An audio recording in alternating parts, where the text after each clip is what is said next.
పొద్దుగాల 4కి అలారం పెట్టుకుని అలారం కంటే ముందే లేచి స్నానం చేసి బండి మీద కూర్చొని పోతూనే ఉన్నాం.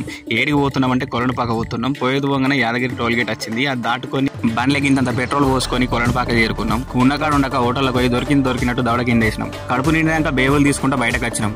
అక్కడ నుంచి గుడికి పోయినాం. ఇగో ఈ శిథిలమైపోయిన గుడిని చూసి నా గుండె కూడా శిథిలమైపోయింది. ఇట్లా ఎందుకు జరిగిందని లోపలికి పోయి నాకు తెలిసినటువంటి శాసనాల్ని మీకు ఎక్స్ప్లెయిన్ చేసి రంగు రూపం ఆకారం లేని శివునికే కులాలు పుట్టించారని తెలుసుకొని ఆ కులమఠాలు ఎక్కడున్నాయో ఉరుక్కుంటూ పోయి ఆ కులమఠాలు చూసి ఎన్ని కులమఠాలు ఉన్నాయో అవన్నీ మీకు చూపించి ప్రతి కులానికి ఒక శివుడు ఎందుకున్నాడు, ఆ శివునికి ఒక పేరు ఎందుకుంది, అసలు ఈ కులమఠాలు ఏర్పడానికి కారణం ఏందో అవన్నీ మీకు చెప్పి అక్కడ నుంచి స్వయంగా వెలిసిన శివయ్యను దర్శించుకొని ఈ మల్లికార్జున స్వామిని దర్శించుకొని బయటకు వచ్చి ఇగో న్యాయం చెప్పే ఈ న్యాయలింగాన్ని కూడా దర్శించుకొని అక్కడ కూడా తుర్తిగాక ఇగో అమ్మవారి దగ్గరకు పోయి అమ్మవారిని దర్శించుకొని అక్కడ నుంచి మ్యూజియంలోకి పోయి అక్కడ నాకు తెలిసిన 4 ముక్కలు మీకు చెప్పి అక్కడ నుంచి ఇగో జైన మందిరానికి వచ్చి అది మీకు చూపించి 2000 సంవత్సరాల చరిత్ర ఉన్న ఈ ఊరి గురించి మీరు తెలుసుకోవాలంటే వీడియో కింద ఉన్న ప్లే బటన్ లింక్ ఉంటుంది చూడండి.